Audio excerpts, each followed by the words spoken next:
جوانو سنو اللہ ساری دنیا میں بسنے والوں چاہے اللہ کو مانتے ہو چاہے نہیں مانتے ہو سنو کیا بذکر اللہ تطمئن القلوب اللہ کو یاد کرو گے تو دلوں میں ٹھنڈک آئے گی ورنہ ایسے ہی سلگتے رہو گے سسکتے رہو گے تڑپتے رہو گے اللہ کو پاؤ گے تو سب کچھ پاؤ گے اللہ کو کھو دیا تو سب کچھ کھو دیا اللہ ملا تو سب کچھ ملا اللہ نہ ملا تو کچھ نہ ملا زندگی کے بننے اور بگڑنے کا تعلق باہر سے نہیں اندر سے ہے اندر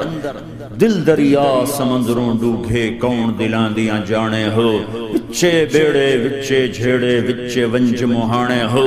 اور ہمارا رب کہتا ہے وفی انفسکم افلا تبصرون ارے اندر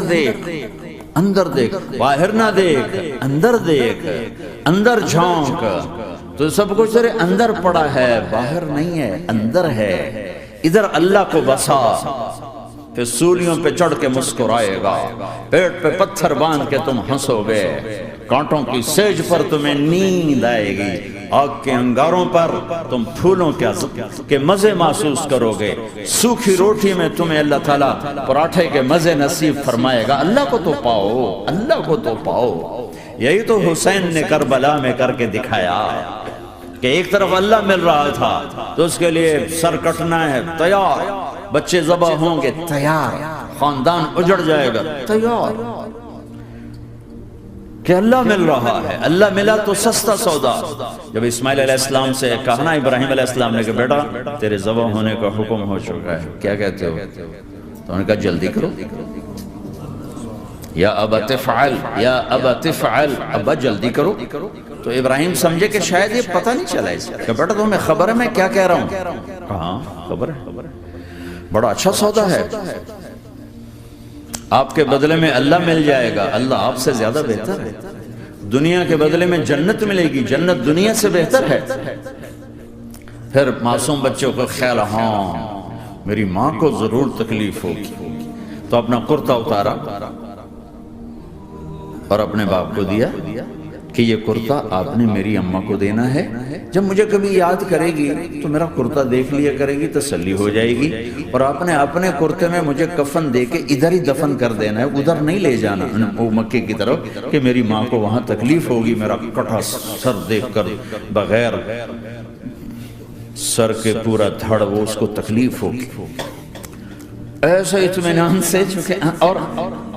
ذبح ہونے والا بھی ایسی باتیں کرتا ہے بابا میرے ہاتھ بھی باندھ دے میرے پاؤں بھی باندھ دے کہ ممکن ہے جب تو چھری چلائے اور میرا ہاتھ پاؤں ہلے تو تجھے لگ کے تمہیں تکلیف نہ ہو جائے پیسے میں چین ہوتا زندگی میں چین ہوتا نہیں اللہ کو پانے میں چین ہے اور ادھر وہ بھی اللہ کو ڈھونڈ رہا ہے ارے میرے بھائیو 60 برس کی دعا کے بعد بیٹا ملا 60 برس دعا مانگی اولاد دے دے اولاد دے دے اولاد 60 سال کے بعد اولاد 84 سال کی عمر 80 سے 84 برس کی عمر میں کے درمیان بچہ ہوا ہے جب وہ 5 سے 10 سال کا ہوا ہے اور ابراہیم 90 کراس کر گئے 90 کا بیریئر کراس کر گئے جب مرغی کو ذبح کرتے بھی ہاتھ کانپے 90 برس 92 سال کا بڈھا تو مرغی نہیں ذبح کر سکتا تو اس کو کہا جا رہا بچہ ذبح کر مینا کے پہاڑ سختہ تاریخ ہوائیں تھم چکی ہیں سورج مدہوش ہو رہا ہے آسمان کے فرشتے ٹکٹکی باندھ رہے ہیں اور ان کے سانس اٹک رہے ہیں کہ یہ کیا ہو رہا ہے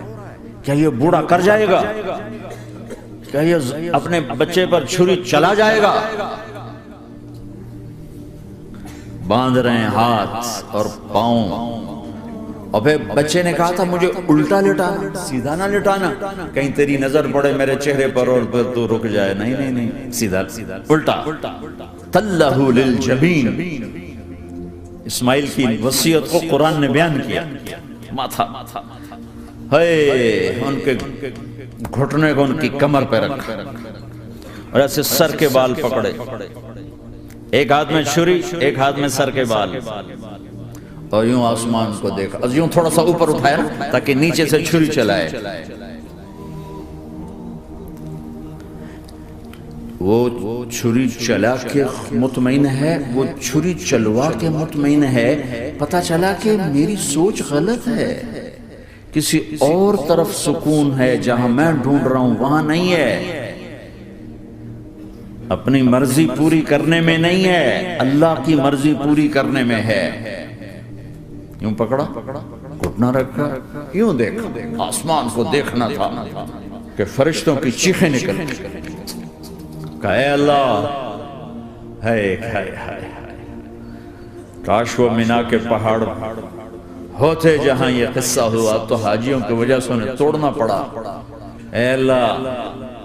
کیا تو مجھ سے ناراض ہو گیا؟ تو یہ سمجھتا ہے کہ اسماعیل کی محبت میرے دل تجھ سے زیادہ ہو؟ نہیں، میرے اندر تو ہی تو ہے، تیرے سوا کوئی نہیں ہے. اور اگر کوئی میرا تو نے امتحان لینا ہے، میں حاضر. ایک اسماعیل کیا لاکھوں قربان ہو سکتے. چھری چلا. اگر میرا رب صرف دیکھ ہی رہا تھا کہ خلیل کہاں تک جاتا ہے،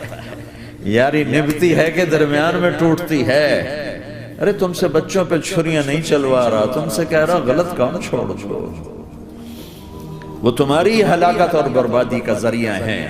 یا موت سے ٹکر لے کے دکھا دو، یا قبر کے گڑھے میں جانے سے انکار کر دو، یا موت کے بعد کھڑے ہونے سے انکار کر دو، یا میرے رب کی جہنم کو پانی سے بجھا دو، میرے اللہ کی جنت کو آگ لگا دو اور کہہ دو